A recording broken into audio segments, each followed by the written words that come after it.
Hello! So, ayan, may papakita ko sa inyo. Ito, alam ba ng lahat kung ano ito? Alam nyo ba kung ano ito? Mga ma'am, mga sir, mga boss, mga idol, mga ka-antrep. Alam nyo ba kung ano ang tawag dito? Comment down below kung ano ang tawag dito. So, para sa mga hindi nakakaalam, ito po ay fresh na fresh. Kanina, pag-abot sa amin, nasa itaas pa ng puno ang umaakyat. Ito yung may ganito kinain ng kinain ng ibon. So ano ang tawag nito? Comment down below kaagad sa mga nakakaalam nito. Pero para sa mga hindi nakakaalam, ito po ay tinatawag na makopa, na may scientific name na Macoparisis maasaminisis kung hilawinisis pero matamisis kung hinugnesis. Wow! Yan ang scientific name ng makopa at napawaw si Yan. So ako ay magmamakopa mukbang habang sila ay bibig sa mukbang sila. Pizza is not healthy, but I like pizza. So itong makopa ay kagaya na sinabi ko sa inyo, para siyang ka-counterpart sa probinsya or sa mga baryo ng apple. So ang kulay nito kapag hilaw ay green, kapag hinog naman ay ganito siya, maroon. Red or maroon, ganon.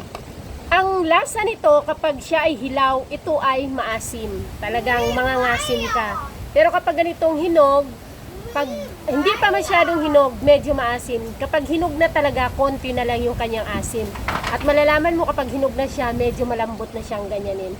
Tapos pag hinog na talaga siya, para na talaga siyang pa-dark na siya na pagka-red niya. Ayan. So, ito ay hinog na hinog at nahinog ito sa puno. Ngayon, malambot na lang siyang ganyanin. Ang balat niya ay manipis. Oh, ayan siya. Malasa. Juicy siya, juicy. So, kung ganito siya kahinog, meron siyang touch of konting asim.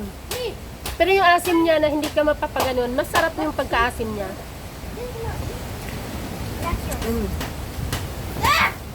Malinamnam yung pagka-asim niya. Actually, pwede mo siyang isawsaw sa asin. Pwede rin hindi.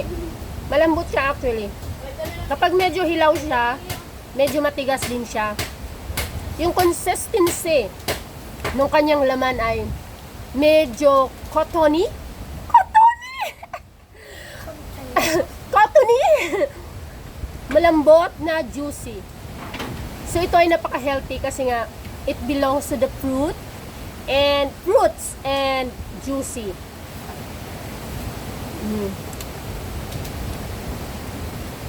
Juicy, kaya masarap siya. At ang pinakamasarap nito kasi nga fresh. Hindi ko na hinugasan kasi wala lang. Tinamad na akong maghugas. You want to try? Try siya kaninang umuwi. Hindi naman maasim.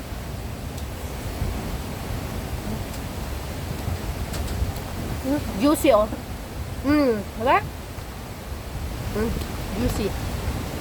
Nga. Kaya healthy siya. Comment down below sa mga kumakain nito.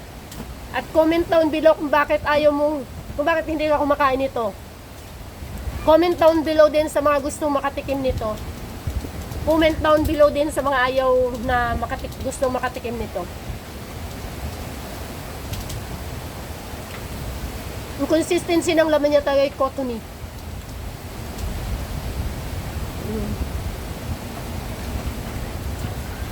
Sakto lang yung asim niya.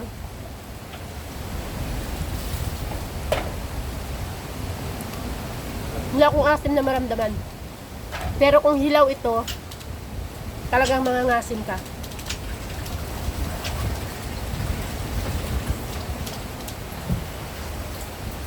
Sarap. RS, nakarami na yan kanina. Kalima na ako niyan. Kalima siya. Oh, hindi lang siguro 5. Actually, maliit pa ako. Nakakain ako nito. Paborito ko to eh. Kaya natatandaan ko sa makupa. Ang sabi ko sa to, mansanas. Tawag ko dati nung maliit pa ako.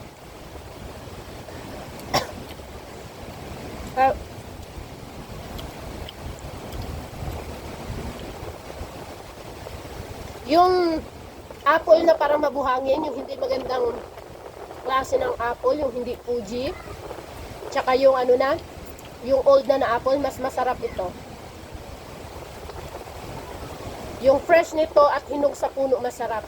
Pero yung hindi hinog sa puno, yung pinitas siya na pilit sa hinog, hindi rin siya masarap. Maasim yun kahit parang hinog na. Kaya yun yung mga nadadala, yung mga nakakakain nun na maasim. Naasiman sila kahit hinog kasi mga hinog sa pilit yun. Pero kapag hinog sa puno ka ganito, matamis. Ay, hindi siya yung matamis. Alam naman natin yung literal na matamis. Pero, wala ba siyang asim? Saktong-sakto yung combination ng asim at saka yung parang sweetness ng katas na. Food review. Sarap.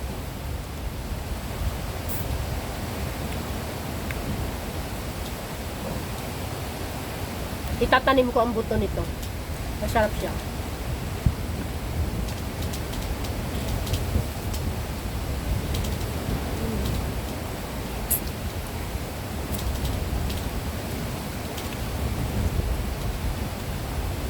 Pag hilaw ito matigas.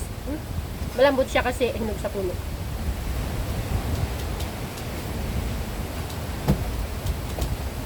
Juicy.